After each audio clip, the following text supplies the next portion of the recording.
दोस्तों नमस्कार। स्वागत है आपका हमारे इस YouTube मंच पर। दोस्तों, जिस प्रकार से तेजस्वी यादव पर बैक टू बैक पिछले 3 महीने में 2 मामलों में आरोप तय किए गए, लालू परिवार के दूसरे सदस्यों के साथ उन पर भी आरोप तय किए गए, उसके बाद से अब यह आशंका जताई जा रही है कि क्या तेजस्वी यादव को लालू यादव के किए कराए को भोगना पड़ रहा है।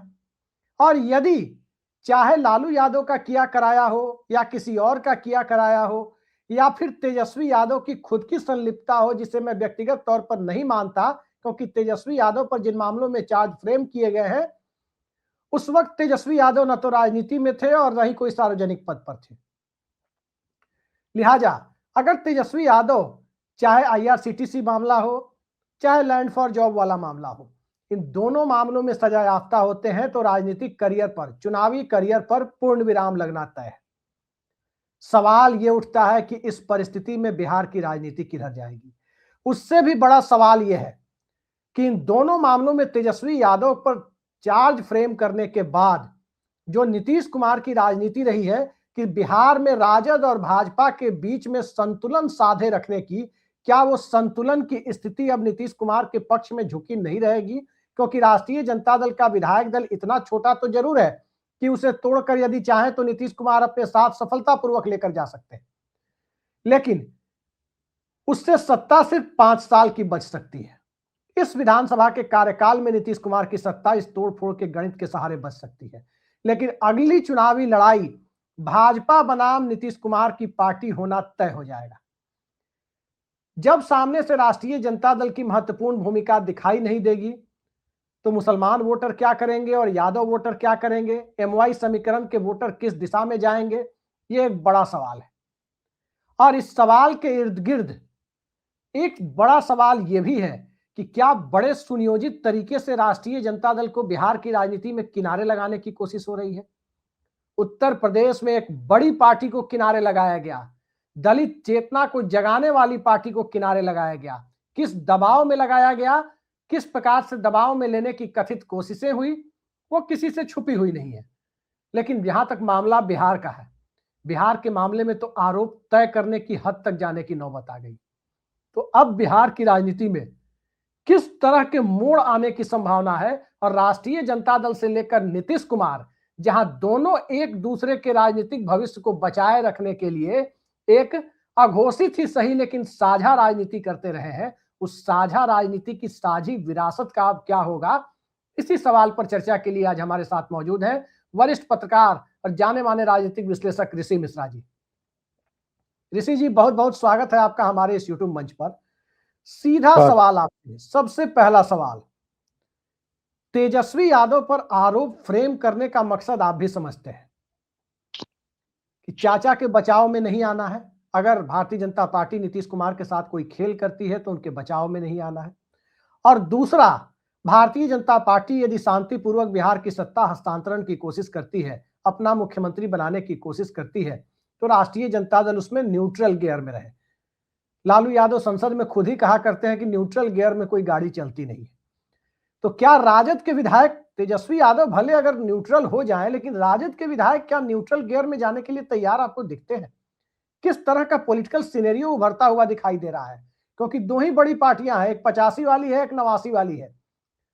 122 का आंकड़ा जिसके पास कुर्सी है उसके पास जुटाना मुझे नहीं लगता कि कोई मुश्किल काम होगा, लेकिन सियासत किस दिशा में जा रही है ये बताइए।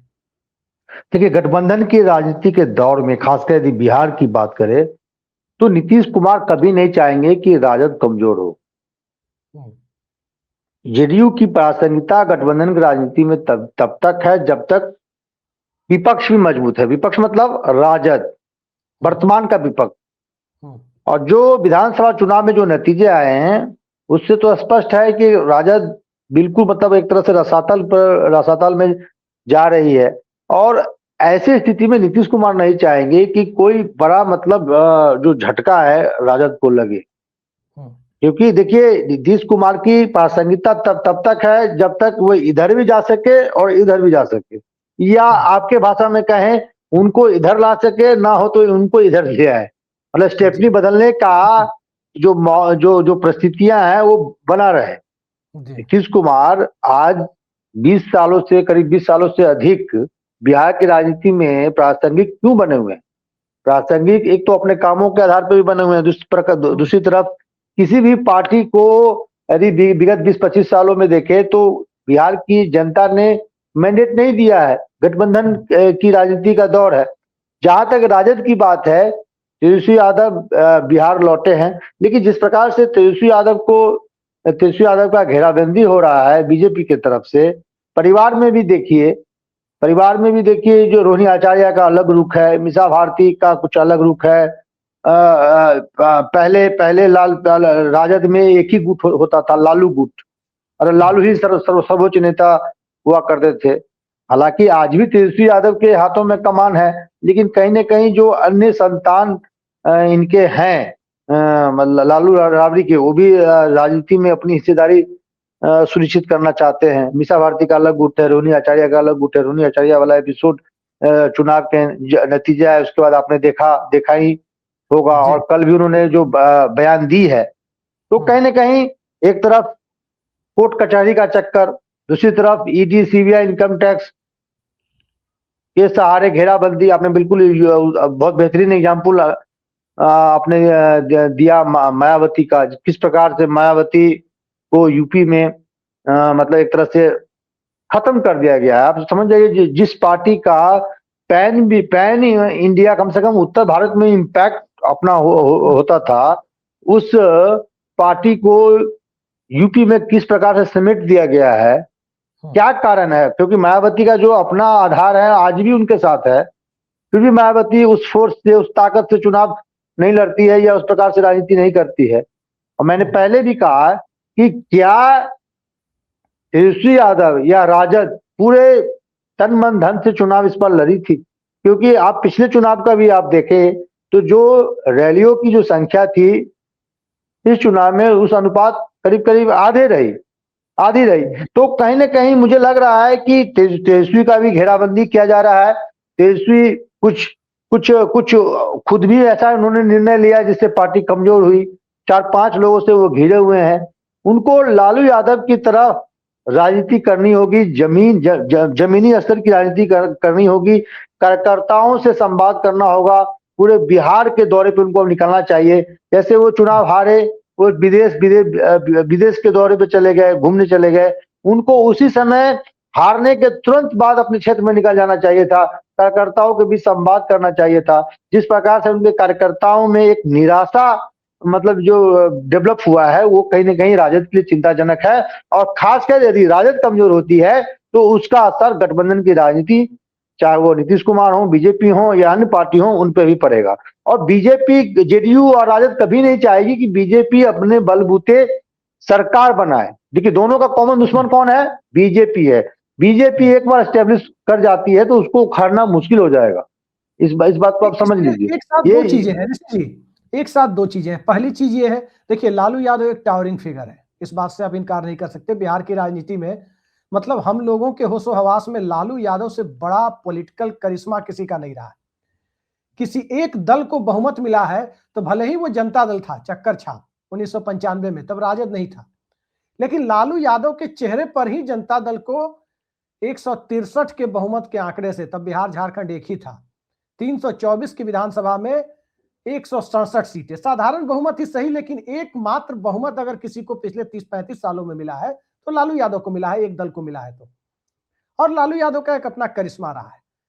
लेकिन पोस्ट लालू यादव नीतीश कुमार ने अपनी छवि एक सुशासन बाबू वाली बनाई जरूर, लेकिन नीतीश कुमार अपना उस तरह का ऑरा क्रिएट नहीं कर सके जो लालू यादव का था।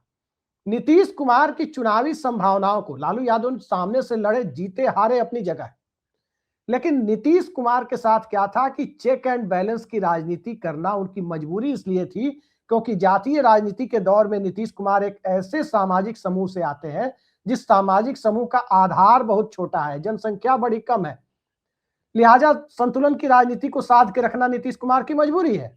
इस बात को भी हमें समझना चाहिए।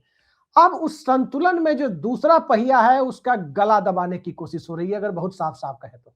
और भारत की न्यायपालिका के ऊपर, लोअर जुडिशियरी के ऊपर खुद सुप्रीम कोर्ट के जस्टिस ने टिप्पणी की थी विद्वान न्यायाधीश ने जब राहुल गांधी के मानहानि वाले मामले पर स्टे दिया जा रहा था कि गुजरात के कोर्ट से आजकल बड़े विचित्र किस्म के इंटरेस्टिंग जजमेंट आते हैं, मतलब एक बहुत बड़ा तंज था।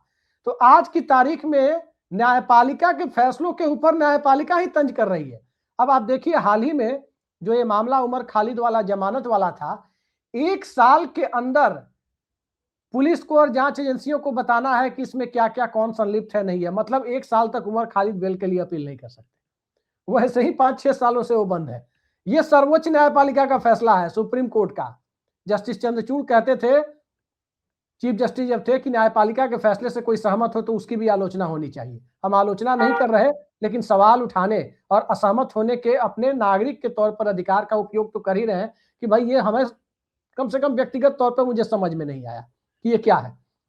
तो एक ऐसे दौर में तेजस्वी यादव अगर नीतीश कुमार के साथ पींगे बढ़ाते हैं, तो क्योंकि विधायक तो नीतीश कुमार के साथ जाने को बेताब है, इसमें कहीं कोई दो राय नहीं है, कहीं कोई दो राय नहीं है। आप भी जानते हैं कि कहीं कोई दो राय नहीं है, पूरा बिहार इस बात को जानता है। तेजस्वी यादव अगर खुद पींगे बढ़ाते हैं तो सजा याफ्ता करार कराए जा सकते हैं, क्योंकि जांच एजेंसियों का दबाव है। पींगे नहीं बढ़ाते हैं तो उनके विधायक नीतीश कुमार के साथ चले जाएंगे। सवाल ये उठता है कि अगर विधायक भी जाएंगे तो बिहार की राजनीति में, यादव राजनीति में एक बड़ा वैक्यूम क्रिएट होगा। वैक्यूम क्रिएट होगा तो मुसलमान वोटर जो MY का पिलर है, M तो चले जाएंगे कांग्रेस के साथ, उनकी पहली पसंद है वो। जहां तक Y का सवाल है, Y वोटर कुछ मंडलवादी चेतना में, कुछ कमंडलवादी चेतना में रहेंगे, क्योंकि मेरा जहां तक मानना है, यादव समुदाय बिहार का सबसे ज्यादा धार्मिक समुदाय है, पूजा पाठ में लीन रहने वाला। आज भले ही गाय के नाम पर लोग राजनीति करें, लेकिन सबसे ज्यादा गाय की पूजा करने वाला, गौ माता की पूजा करने वाला हमारे यादव भाई लोग हैं।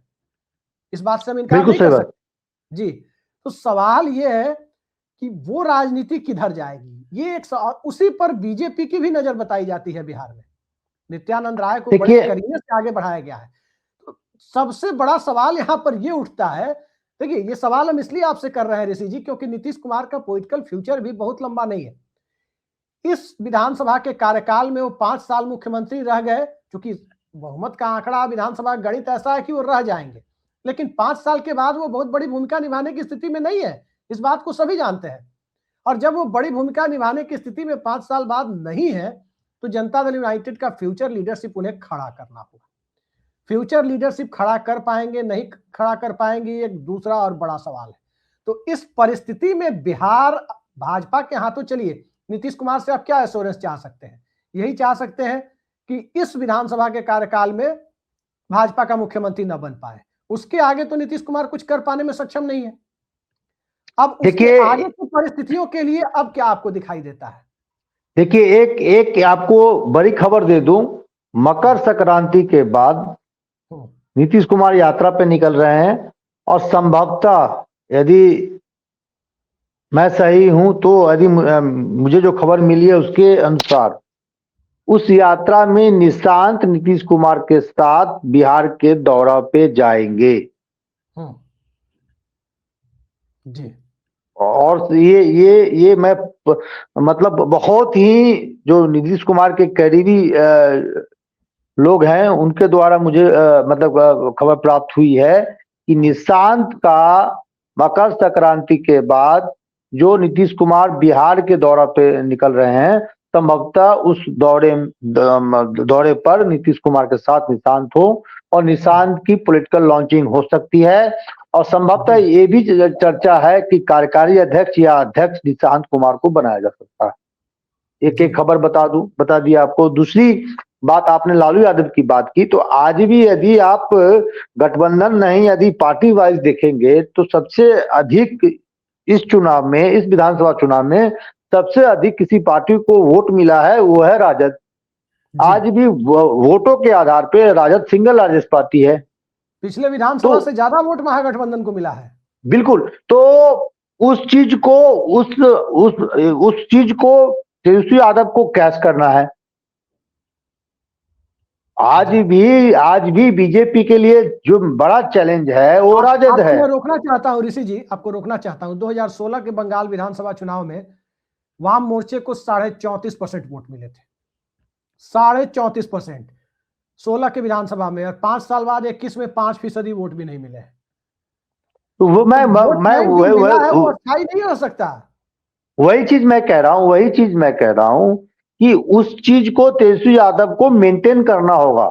यदि आप single largest party vote share के आधार पे हैं तो उस मोमेंटम को आपको कैश करना होगा। आपको याद होगा कि लालू यादव के कार्यकाल में 2010 या 2015 में, यदि मैं सही हूं आप सही बताएंगे, कि 22 सीटों पे राजद सिमट गई थी। 10 में उसके बाद आपने देखा कि उसी पार्टी को 80-82 सीटें आई जब नीतीश कुमार के साथ थे तब तो ये पार्टी देखिए, आपको मैं कई बार कह चुका हूं आपके प्लेटफॉर्म पे, अन्य कई प्लेटफॉर्म पे, कि जो ताकत इनकी जो एमवाई है वही उनकी कमजोरी है।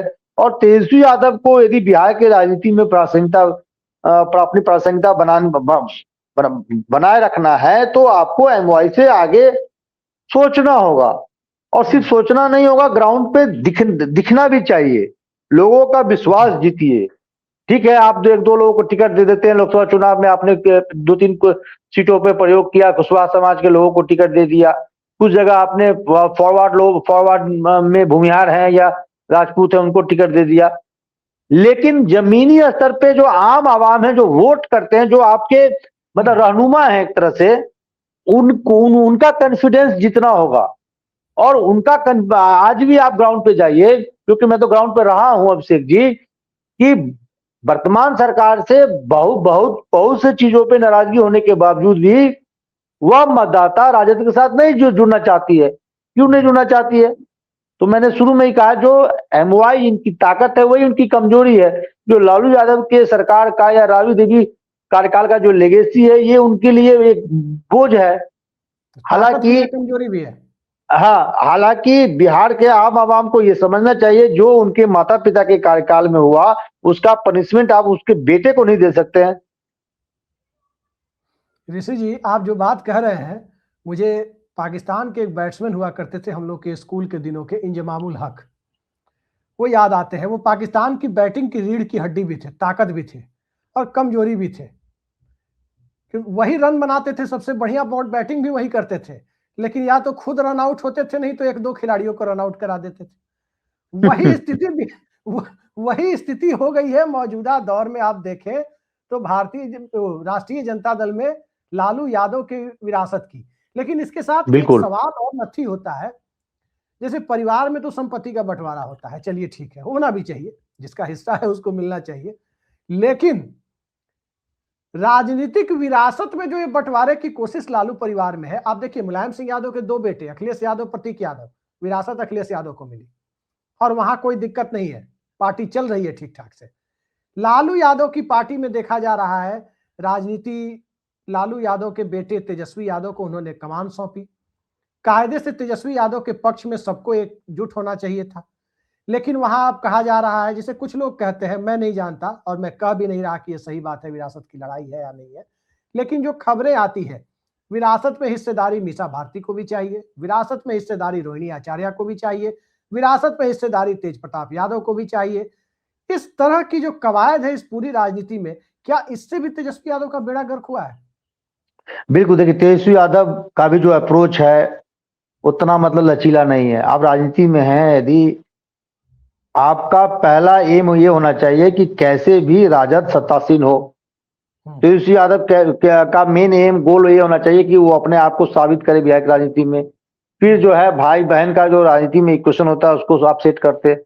तो शुरू में ही आपने हार्ड अप्रोच अपना लिया, सख्त कर लिया कि यदि बहन 1-2 टिकट मांग रही है तो आपने देने से मना कर दिया। जिस प्रकार से जो दूसरी बहन है, क्या नाम है उनका, रोहिणी आचार्य, वो वाली जो एपिसोड हो गई। ठीक है, आप संजय यादव के करीबी हैं, हर नेता को सलाहकार चाहिए, लेकिन एक ही सलाहकार केंद्रित हो जाए, एक ही सलाहकार के हर निर्णय को आप मानने के लिए मजबूर हो जाए, वो भी सही नहीं है। उससे कार्यकर्ताओं में भी एक निगेटिव अप्रोच बनता है, परिवार में भी अप्रोच बनता है। आप मान लीजिए एक माँ बाप के 4 संतान हैं, तो उनको ये बिल्कुल खराब लगेगा कि ये मतलब जो एक भाई है वो मतलब राजा है और राजा के सलाहकार जो है दूसरा राजा है, बाकी जब उनके जो संतान है वो प्रजा है। तो तेजस्वी यादव का भी, कई राजद के नेताओं से मेरी बातचीत होती है अभिषेक जी, उनका भी ये कहना है कि यदि तेजस्वी यादव से मिलना हो आपको तो संजय यादव से आपको परमिशन लेना पड़ेगा। और संजय यादव के नीचे भी एक दो जो मतलब उनके सहयोगी हैं, उनका सहयोग आप उनका परमिशन लेना पड़ेगा, जिसका नाम रोहिणी आचार्य लेती है, संजय यादव और एक और कोई बंदा है उसका नाम लेती है। तो इन चीजों से तेजस्वी यादव को बचना चाहिए। ठीक है, संजय यादव यदि प्रतिभावान है, अच्छे सलाहकार हैं, रखिए, लेकिन सिर्फ उन्हीं का सलाह आप मानने के लिए मजबूर क्यों हैं? ऐसी क्या दोस्ती है आपकी? जी, कार्यकर्ताओं से संवाद कीजिए, नेताओं से संवाद कीजिए, अपने जो वरिष्ठ नेता है उनका संवाद कीजिए। लालू यादव के समय ऐसा नहीं होता था। प्रेमचंद गुप्ता, ठीक है, लालू यादव के बहुत करीबी थे, तो उस समय शिवानंद तिवारी भी थे, जगदा बाबू भी थे, रघुवंश प्रसाद सिंह भी थे, रघुनाथ झा ऐसा थे। ऐसा रघुनाथ झा थे। तो ऐसा नहीं मतलब लालू पे कोई तोहमत लगा सकता है कि ये सिर्फ रघुनाथ झा का ही बात मानते हैं, या शिवानंद तिवारी का ही बात मानते हैं, या रघुवंश बाबू का ही बात मानते थे। तो नहीं, ये जो ब्रेक ब्रेक आपने एक बाउंड्री अपने आसपास जो बना रखा है उसको तोड़िए। ऋषि जी, एक आप बुनियादी यूथ सवाल है। हैं, आप यूथ हैं, युवा नेता हैं, आपसे बिहार को काफी उम्मीदें हैं। पिछले चुनाव में जिस प्रकार से जनता ने आपको मैंडेट दिया, हालांकि उसके कई कारण है, आप यदि उसको चर्चा करेंगे तो अलग से हम लोग चर्चा करेंगे, लेकिन उसको आपको मेंटेन करना चाहिए था, जो आप करने में असफल रहे। जी ऋषि जी, एक बुनियादी सवाल है और आखिरी सवाल है जिस पर हम आ रहे हैं। बिहार में कई लोग इस बात को कह रहे हैं, निजी तौर पर आप बात करें जनता दल यूनाइटेड के लोगों से कि भाजपा जदयू का साथ कब तक है, वो लोग कह रहे हैं कि 3-4 महीने तक भी ये साथ अगर खिंच जाए तो किसी चमत्कार से कम नहीं है। अभी आपको क्या लगता है कि या राष्ट्रीय जनता दल, खुल के मैं आपसे पूछता हूं, राष्ट्रीय जनता दल नीतीश कुमार के समर्थन में आएगी या राष्ट्रीय जनता दल के विधायक तेजस्वी यादव से बगावत कर नीतीश कुमार के समर्थन में आएंगे? सीधा देखिए, सवाल एक चीज मैं एक चीज बता दूं, यदि नीतीश कुमार के स्टेबिलिटी पे कोई ऐसा सिचुएशन क्रिएट होगा तो बिना कंडीशन, बिना कोई शर्त लालू यादव और तेजस्वी यादव समर्थन करेंगे, उस सरकार को बचाने का प्रयास करेंगे। नंबर 1। नंबर 2, आप आप इन दिनों आप देख रहे होंगे कि किस प्रकार से नीतीश कुमार को डी एस्टेब्लिश करने का प्रयास किया जा रहा है, और खासकर उनके द्वारा किया जा रहा है, जो खासकर उनके उनके द्वारा किया जा रहा है, जो उनके सहयोगी है, उनके करीबी है, या नीतीश कुमार ने कभी उनको उपकृत किया कभी न कभी किया हो, चाहे केसी त्यागी हो, चाहे पार्टी में ही कुछ लोग हो, या उनके सहयोगी हो। देखिए, जीतन मांझी को जो व्यक्ति लोकसभा चुनाव 2014 का हार ही नहीं गया, तीसरे नंबर पे चले गए थे, उसको उसको उसको 2 महीने बाद, 1 महीने बाद नीतीश कुमार ने सीएम बना दिया, वो भी आज भारत रत्न मांग रहे हैं। किसी त्यागी को क्या नहीं दिया? किसी त्यागी क्या है? एनआरआई नेता है, ना अपने क्षेत्र में उनका आधार है, ना बिहार में आधार है, फिर नीतीश कुमार ने राज्यसभा उनको भेजा, कई ऐसे महत्वपूर्ण पदों पे उनको सुशोभित किया। आज वो किसके किसके इशारे पे भारत रत्न मांग रहे हैं? भारत रत्न मतलब क्या? राजनीति से संन्यास। आप बुजुर्ग हो गए, आपको साइडलाइन कर दिया जाएगा। नीतीश कुमार कभी भी इस प्रकार का भारत रत्न देना है, एक मिनट, जैसे इंदिरा गांधी ने प्रधानमंत्री रहते हुए उनकी सरकार ने खुद फैसला लिया कि इंदिरा गांधी को भारत रत्न दिया जाए, मोदी जी पहले खुद ही ले ले भारत रत्न। क्योंकि देखिए, गुजरात के का जो 2002 का वाकया है, वो तो तय है कि नरेंद्र मोदी को नोबेल पुरस्कार तो मिल नहीं सकता है, नोबेल शांति पुरस्कार तो मिलना नहीं है, तो भारत रत्न खुद ही ले ले, उसके बाद नीतीश कुमार को देने का ऐलान करे तो लोगों को, या नरेंद्र मोदी, मैं तो खुद कहता हूं कि अगर भारत रत्न की बात कही जाती है तो क्यों ना नरेंद्र मोदी और नीतीश कुमार दोनों को एक साथ दे दिया जाए, कोई अब दिक्कत देखिए, नहीं। मैं एक एग्जांपल देता हूं। अभी जितने भी को भी जैसे दिक्कत नहीं होगी, ब्यूरोक्रेट, भाजपा को भी आप दिक्कत देखिए, नहीं होगी। अब देखिए जेडीयू बीजेपी में रसाकसी कैसे है, आम जनता नहीं समझती है। जितने भी आईएएस आईपीएस का भी ट्रांसफर हुआ है बिहार में, यह ट्रांसफर की अधिसूचना 31 दिसंबर को ही जारी होनी थी, लेकिन जिस प्रकार से रसाकसी था पटना और दिल्ली के बीच में, उसको लेके इतना डिले हुआ। हर मतलब गठबंधन के जो जो जो सहयोगी अपने हिसाब से पोस्टिंग चाहते हैं, अपने समाज के लोगों का पोस्टिंग चाहते हैं, प्रतिभा और काम के आधार पर पोस्टिंग नहीं चाह रहे हैं। तो आप समझ सकते हैं कि किस प्रकार से मतलब गठबंधन सरकार को चलाना, और उस स्थिति में जो पार्टी का चेहरा है उनको डिस्टेब्लिश करना। नहीं हो तो गाय बगाए, यदि कमजोर नेता हो तो राजनीति को नहीं समझता हो तो कहेंगे अरे नीतीश हमारे हमारे प्रशंसा में भारत रत्न मांग रहे हैं। अरे भारत रत्न मतलब आपकी राजनीति को अब कह रहे हैं कि इति सीरा सत्यनारायण नहीं नहीं भगवान ऋषि की जी, पूजा में क्या नहीं कहा जाता है, इति सीरा, तो इति रेवाखंड, सीरे करना चाहते हैं आपका, रेवा खंडे खत्म मतलब। नहीं नहीं नहीं, जैसे मैंने कहा ऑन रिकॉर्ड कहा कि नीतीश कुमार और नरेंद्र मोदी को एक साथ भारत रत्न दे दिया जाए, क्या बुरा है? आखिर इंदिरा गांधी ने भी प्रधानमंत्री रहते हुए खुद को उनकी सरकार ने भारत रत्न दिया था। तो नरेंद्र मोदी नीतीश कुमार अच्छा, को एक साथ दे दिया जाए तो क्या विवाद है? कोई आप विवाद अच्छा नहीं है। सुझाव दिए हैं, आपके व्यूअरशिप बहुत अच्छे हैं यदि नरेंद्र मोदी के तब कोई रिटायरमेंट का सवाल नहीं उठाएगा ना कि वीआरएस स्कीम है के भारत रत्न। सलाहकार, जी सलाहकारों तक ये मैसेज आए। अच्छी पहल है आपके तरफ से, यदि दोनों दोनों बड़े नेताओं को एक साथ भारत रत्न दे दिया जाए तो अच्छा जी रहेगा। देखिए, बिहार की राजनीति में एक चीज और है, चिराग पासवान किधर जाते हैं। चिराग पासवान का भी जो महत्वाकांक्षा है कि वे मुख्यमंत्री बने, क्योंकि उनके पिता भी सपना देखते थे कि बिहार का मुख्यमंत्री बन नहीं पाए।